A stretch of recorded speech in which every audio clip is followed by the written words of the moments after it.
Hey, everybody. Welcome to Pink Shade Prime. It's Mary Payne here. You guys, you know how much I love MILF Manor.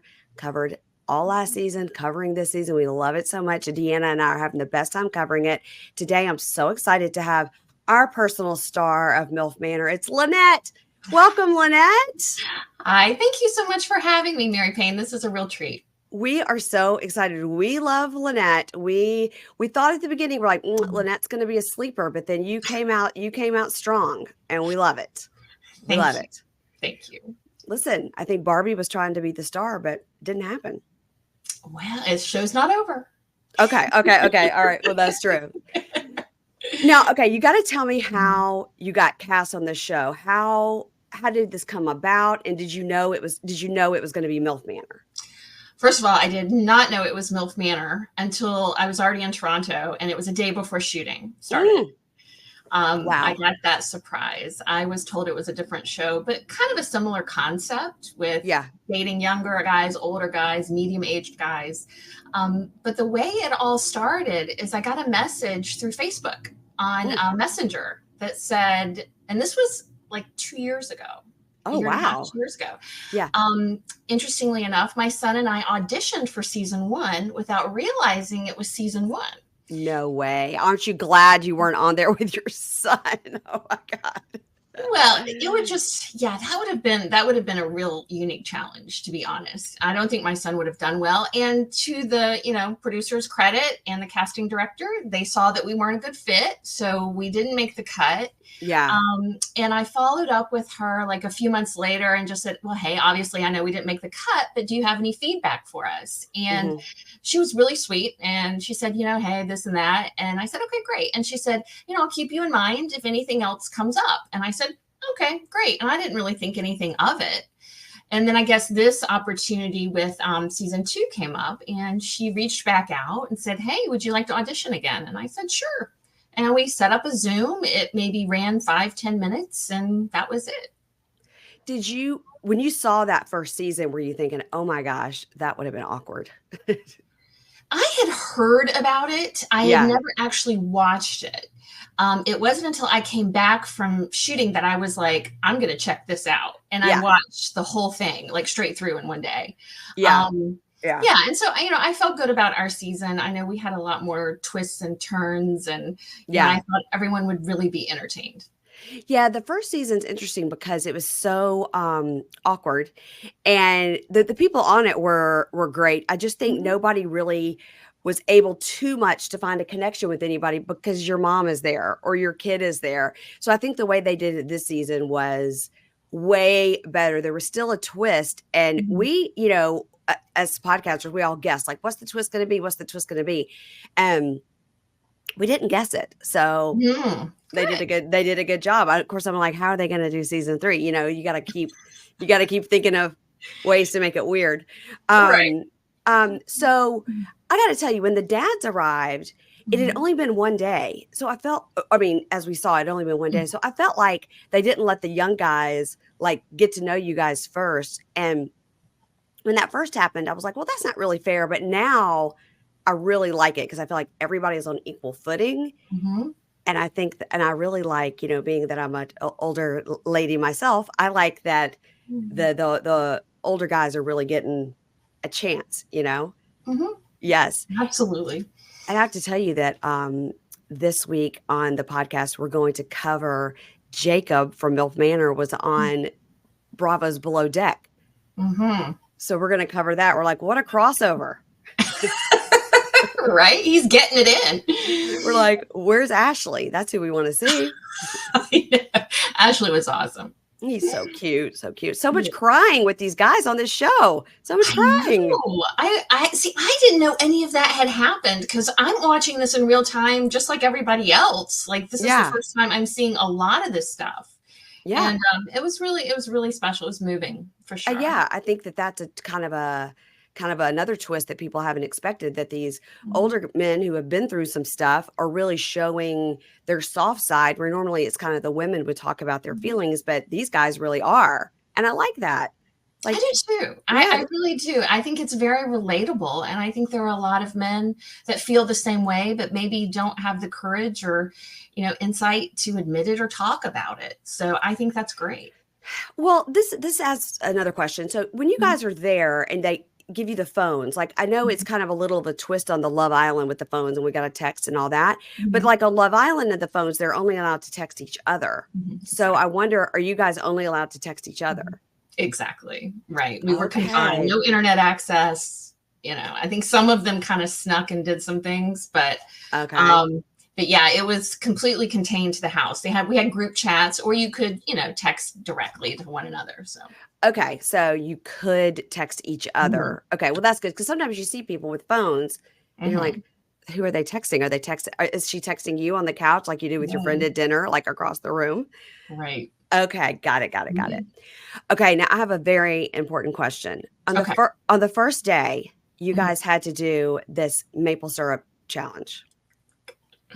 How did you get that off of your body?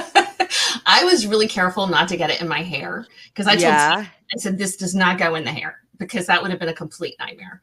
Um, Yes. but I took a shower. It came off surprisingly easy with soap and a washcloth. It really did. Now, some of them jumped in the lake, and Uh-huh. once it hit water, it kind of dissolved and came off. Like it really wasn't as bad as you thought it would be. Now, getting it out of the bathing suit, that's a whole nother story. I could not believe that. I was like, this is going to be a cleaning nightmare. It's going to clog all the drains in the house with all these people trying to get this like thick goop down the drain. I mean, were you on that first day? You're like, I got to put on a bikini and rub maple syrup on myself on the first, I've been here like 3 hours. It was shocking. I mean, I knew there would be some bathing suit scenes because we were told to bring some. But Yeah. I mean, I haven't bought a new bathing suit in probably 10 or 12 years. Like, I Yeah. am not like a bikini kind of person. I Yeah. So I was stressing it. But I figure, hey, it is what it is. If it looks that bad, they'll cut it out. Yeah. Yeah. Well, nobody looked bad. Everybody looked Oh, amazing. they did. Now, the challenge that we saw this past week with the Mhm. handcuffs and the watermelons. Oh my gosh. I'm embarrassed thinking about it. Yeah. Who comes up with these things? I mean, horrible. I think I would have been mortified. I think there was one guy because he would come out and give us all the instructions and all the caveats and all the rules. Very creative guy, and I think he Yeah. did. I think he did a great job because he kept us guessing. That's for sure. I wow. Okay. Well, I will tell you on the first season, they had challenges like they poured all of Mhm. the mom's underwear and had the son's pick, which is the underwear, and vice versa. I was like, okay, at least we didn't have like sniffing our children's underwear. Like, I mean, I was like, I wonder if it's the same guy coming up with these challenges. I Uh, don't know. I think there was just added degrees of difficulty in these challenges. They were okay. very well planned out and very well produced. I Yeah. mean, there were props, there were everything. Like it was very well done. It was Um, well, I okay, so what made you decide kind of at the beginning in the first few episodes we saw, what made mhm. you decide to go with Anthony to the Realfie room, which by the way is the worst name ever. The Realfie Sounds room. like the roofie It room, sounds right? like the roofie room. Yeah. They need to workshop that. But Mhm. were you worried about like the night vision cameras in there? I would be so like, I don't know, like self-conscious. Well, we're very aware of the night vision cameras because they were in Yeah. every room in the Yeah. corner. And I don't know if they were motion activated or if there were people behind them controlling them. But like as you Uh-huh. would walk across the room, it would follow you. So, Ew.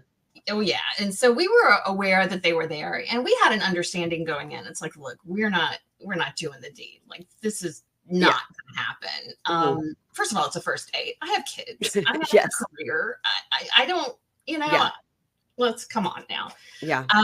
But I mean, it was fun. He was really nice, and I literally fell for him that first date. Like there were a couple things that happened during that date where I went from thinking, "Is this guy for real? Is he my type? Do I even like him?" to, "Oh my god, this guy is awesome! Like maybe this Yeah. is why I'm supposed to be here." Like I absolutely made that transition during the date. I had a ball. Yeah. And he was so, forthcoming. He was so honest and open. And kind of delicate because I think he can tell that, I'm a little damaged. I've been hurt. And so Mhm. I'm not like all in so quickly normally. I'm Yeah. usually very standoffish. I play hard to get, I kind of put him through the ringer a bit. Um, but when he brought it up, I paused for a second because it had to register. I'm like, oh wait, what are you saying here? Wait, let me Yeah. understand. Yeah. But I was willing to try it. He was talking about cuddling. I was like, well, that's not something I particularly enjoy normally, but I could try it with you just to see. And we're in Yeah. this new place doing new things. I mean, let's try something new. Okay. Well, yeah, I mean, because I think that it seemed very innocent, and they cut the cameras, so you're like, okay, they wouldn't have cut the cameras if they were like full out getting it on. They would have showed that night vision footage for sure, Right. for sure. I mean, there was a little smooching going on now. I Yeah. mean, things probably could have gotten carried away, but we're both adults. We both have restraint. Did you see? I did an interview with Anthony and Joey. Mhm. It was so funny, Lynette. They like were sitting here like this. They come on the screen, and it's literally like these two guys with these open white shirts sitting like outside, which is great for audio. Yeah, the wind, Yeah, the right? wind and the airplanes. I was like, "Are you guys outside?" They're like, "Yeah." And I mean, Joey was literally in an open bathrobe, and Anthony was in like a linen shirt flapping in the wind. I was like, "You guys need some sunscreen." I was concerned. I was concerned. I was concerned. But they were very nice, and especially Anthony was saying, like, he wanted to make sure in the house he was very, very, like, respectful Absolutely. of the women. Now, what we saw this past week was we had this new girl come in, Mhm. and I took a screenshot, which will be my favorite screenshot of all time, which is you leaned over to, Barbie and says, "She has fucked up teeth." I am Now so catty. Let me just get it out there. I am not a perfect human being. All right. I have many flaws that we don't have to discuss. But one of yeah. them being I'm petty. I mean, let's just be real. And I felt threatened. I felt Yeah. insecure. So I was going to start picking her apart, looking for something that I could hang my hat on, Yeah. and like, my teeth. Okay. Trust me. We don't even want to go there. I've had a ton of oral surgery in the past Yeah. year. I don't even have my final teeth yet. I don't get those till the end of July. So I'm very aware of teeth stuff. And I've I always kind of had this fetish. this is like an ongoing theme on this podcast is people are always like, "Why do you always talk about teeth?" I go, "I know. I understand that everybody can't afford good dental Sure. care and all that. Like, I get all that. I'm just saying sometimes a little Invisalign will help you out." But listen, when you said that, I was like, "That's how I know Lynette is my girl," because she is talking about the teeth. Now, I gotta say that when the two new women came in, Shauna seemed she seemed very aloof Mm-hmm. and Yeah. had maybe the weirdest bathing suit I've ever seen in my life. And then, and we've seen some weird ones on Barbie. Um, and then Rebecca just seemed way too, way too familiar, way too like, "Hey, I'm here and we're best friends," and where all of you have already been in there for a while. I felt like she coming in kind of rubbed everybody the wrong way right away because she was too into it right away. And Mhm. Shauna was at least a little more standoffish. What were your thoughts when they first walked in? Were you like, "Oh my God"?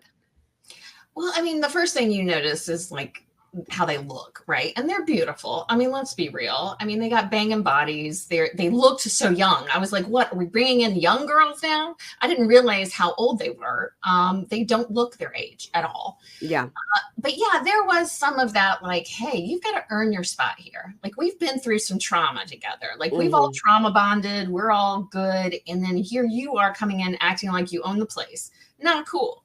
But Shauna was a little more, reserved. And I think she was just trying to get her bearings, figure out what's what and who's with whom and how do I fit into this. So I probably would have been kind of like her too, a little unsure of what's going on and let me take it all in. Mhm. But yeah, Rebecca came in, guns blazing. And then I saw her talking to Anthony. I found out she was half Italian and I was like, oh shit, here we go. Here we Yeah. Yeah. And when they come in, does production or whoever sort of around sort of kind of nudge the guys like, "Hey, you should one-on-one go talk to her," or I mean, there is some of that goes on. Like, oh, hey, who's over there? Go see what's going on over there. Or we would Yeah. see the cameras run somewhere and we'd be like, oh, something's going down. Let's go check it out. Yeah, yeah, Um, yeah. yeah, so I'm sure there was some of that going on. And in all honesty, I mean, Anthony's just such a nice guy. And I saw him doing other things just to make them feel welcome, because I think he could sense Yeah. their hesitation or their awkwardness a little bit, and he wanted them to feel like they were part of the group, which really just endeared him more to me, because I thought, what a nice guy. He's getting her a drink. He's getting her breakfast. He's doing this. Now, in retrospect, I'm like, duh, that should have been a red flag. But at the time, I thought, oh, that's really nice of him, because he would, make me a plate or get me a drink, and then he would do the same thing for Rebecca. And I thought, well, isn't that sweet? Not thinking that, well, okay, maybe we're trying to get two at once, I don't know. Yeah. And I didn't like at all. So you guys are standing in the kitchen, and this is before he was going on his date when the ladies came out in these outfits. And when they came before they came out, and he was talking to you, and he said, what I find attractive is a confident woman. And you're like that. And you're like, thank you. I was like, listen, this is so gaslighty. Like, he's trying to be like, I like you because you're confident. So don't be jealous because you know what I mean? I was like, come on, man. Yeah, because I was sitting there going, well, right now, I don't feel confident in anything. So Yeah. I was like, huh? I'm like, maybe I'm faking it really good. I don't know. Yeah, that was an awkward moment. I agree. And I think he was trying to be like, what I like about you is your confidence. So don't act crazy, Yeah. Just going to take a little more than that to keep me from acting crazy. Oh my gosh. I will tell you something that we noticed. Well, I noticed right away. I'll take credit for it. That Chris was so goofy, and his dad was so goofy. And I would love to be around like Chris and his dad and the four brothers and be like, this is like a goofy festival. He was so goofy. And then I was like, I cannot believe Barbie likes him because he's such a dork. And then when they were like making out in the hot tub and stuff, and she was like, yeah, what I like about him that he's goofy. And my co-host Deanna was like, you called it. I was like, everybody can see that he's goofy. Yes. Yeah. But it does seem like that's what she likes. Mm-hmm. Well, and she's a very beautiful, intelligent, sexy woman, but she has this really fun, playful, goofy side. Mm-hmm. And I think that's what was connecting with her. Absolutely. Yeah, which is interesting because I was like, why would she? And then I was like, okay, now I get it. She's goofy too. Mm-hmm. Okay, so tell me, so Crystal and Barbie had that fight the first night. And then first of all, we laughed so hard because when they went in that room to clean it up, it was like makeup was everywhere. And the guys are like, all of this is yours?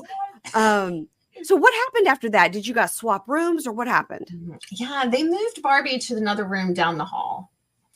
And the best that I can recall, they just stayed out of each other's way. And I think Barbie at some point was trying to like reconnect and apologize or try to make it right to some extent, just because it is awkward because we're in this confined space with everybody. Yeah. And, Crystal may have been just like, yeah, whatever, let's get past it. So, but they were never, I would call chummy. But there wasn't like that heated conflict again. There might have been some looks or some eye rolls or stuff like that. But, to their credit, they kind of moved past it. And it was just something in the past. And to think that they were like having this issue with Darren and he ended up liking Kelly Mack. Right? Yeah. So it ended up being like pointless. I agree. And they both went in separate directions.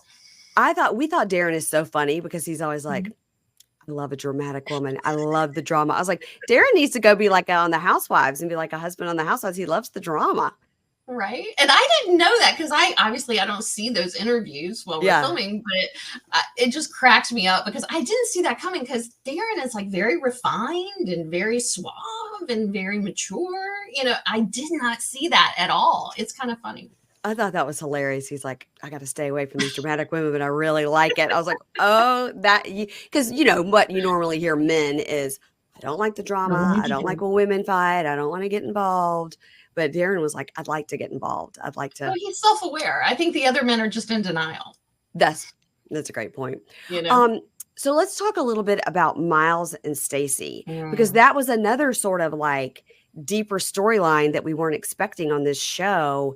And I would love to know about the casting situation Mhm. if they, because I know with Anthony and Joey, they went together thinking they were going to be on two separate shows. Um, and I wonder if the same happened with Miles and Stacey. They completely went separately and then had no idea the other was there. How did the production team even know that Miles had a dad he was distanced from, or vice versa? I know that to be honest, I have very little insight into that. I do not know. I mean, from my standpoint, it was that they didn't know that they were going to be there. There was absolutely no warning or any kind of clue, because Yeah. I think because they were estranged, those conversations were happening in parallel, but completely apart. So, yeah, that was tough. I think, and I think in the long run, it was a good thing for them. Yeah. I really do. It's kind of a jumping off point, and we'll see kind of where it goes from here, you know? Yeah, I think that when you were talking about like the if you see the cameras go somewhere, you're like, oh, something's happening over there. Mhm. That was interesting when Miles and Stacy, when they first had that conversation in the house, and they were just sitting in the den area and the cameras were watching it. And you could hear everybody in the background, like Mhm. hanging out in the kitchen and everything. And they were having this like actual real conversation where, Miles was saying, Stacey was saying, he was sorry, and Miles was saying, you did the best you could. And Stacey was like, obviously, no, I didn't do the best I Mhm. could. It was really, again, the show, because last season really wasn't, you didn't really get much of that at all, much of these deep family things. And I don't know. I really am like, I probably go to bed at night wondering about Miles and Stacey and like hoping that they work it out. Absolutely. There is a depth there, and I think it's something that a lot of people can relate to. Hmm. This isn't, unfortunately, an unusual thing. Yeah. People are estranged from their parents a lot of the time, and then they forget why, and it just becomes a distance that they don't overcome. Yeah. So then having the opportunity to kind of be forced back into it, maybe that's what they needed. Yeah. I think that's right. Mhm. So I will tell you too, another kind of vulnerable thing that I thought was good to see was on Mhm. this most recent episode when Anthony goes on the date with Rebecca, and Mhm. then you're telling everyone like, you know, listen, I put myself out there and this makes me feel terrible. It made me feel like maybe I was cool enough and he liked me, and now I feel like he doesn't. And I really liked that you were just like, maybe I'm not good enough, because this is like real emotions, and you Mhm. weren't trying to be cool, like, oh, well, I'm going to on to the next, like a lot of these reality shows. It's like on to the next one. Who can I try to hook up with the next? You were just like, this actually has made me feel really, really bad. Mhm. It, Yeah. Well, yeah. and I was mean, it, is that hard to like watch it back and kind of relive how you were feeling? absolutely, because this was a while ago. Mm, So a lot of things have happened since then, and a lot of personal growth has happened since then. But I don't know how to be anybody but me. yeah, And I don't know how to express anything but what I feel. right. And so I was just being honest, and I don't have it together. I don't have the answers. I'm constantly plagued with those kinds of feelings just in general life. And then you throw Hmm. a man into the mix, sure, there are daddy issues, there are mommy issues, there are all Yeah, kinds of issues going on with yeah, me. yeah. And to see that play out like that in third person, I mean, it just makes me feel bad for her. Do you know what I mean? I Hmm. have such compassion for her at that moment. But I don't regret any of that. I don't regret saying that, because I hope other people can relate to that, and that they don't feel so bad or ashamed or embarrassed about it, because Yeah, it's real, and it's not a unique thing. There are a yeah. lot of people that feel that way, and a lot of people made to feel that way. And I think the more we talk about it, the more we can kind of heal that and move on. Yeah, I just thought it was a kind of a great reality show moment with somebody actually saying how they felt in the moment, like, well, Mhm. why, basically, well, why doesn't he like me? And as women, we're always getting that, whether it's with the man or with the job or anything. It's like, am I not good enough? Why do I have to try so hard? As a parent, even, I mean, constantly like, oh my gosh, is this one messed up? Is this one messed up? How bad did I screw up yesterday? It's like it never gets better. And I want to ask you about your kids. Okay, so you mentioned your son. Do you have one Mhm. son? Do you have more kids? Yeah, I have a 27-year-old son Hmm. and a 17-year-old daughter. She'll be 18 in August. So she's going off to college this fall. Okay, I have an Mhm. 18-year-old son. He'll be 19 in August, and he's going off to college in the fall. Oh, very good. Is this Okay. your last one? Yes, my daughter is 21, and she went to college. It was a failure to launch. She came right back, and she's at home and she works, and they're both doing great. But Good. it is interesting when I think about, okay, so there are guys on this show that are my daughter's age, which are Mhm. 21. I'm like, are you kidding me? I was like, I cannot even imagine like dating somebody my daughter's age. Like I really cannot. I mean, that's like too young, you know? So Yeah. for you, when you were dating before you came on the show, were you dating guys that were that young? Yeah, okay. There was one guy that I did date for a while. I won't say his name, but this was probably a year or two after my separation and divorce. Mhm. And I actually took him home to my sister's house for Thanksgiving because he didn't have any other plans and I didn't want him to be alone. I can't remember how young, but he was, very close to my son's age. Really? And Okay. here I was traipsing him into the family Thanksgiving dinner. And I honestly didn't think it was that big of a deal until all the people started going, Lannette, how old is this guy? And I'm like, what? 24, 25? I don't know. I didn't think it was a big deal. Now, granted, I was probably going through some things at the time, but in retrospect, it's kind of fun to relate to those people. It takes you back, right? Yeah, yeah, Because physically I'm 51, but emotionally, mentally, I still feel like I'm 27, 28. Like yeah, you feel so much younger. So it's kind of nice to be around that energy. And it takes me back to a place that was fun and carefree and a good yeah, time. yeah, yeah.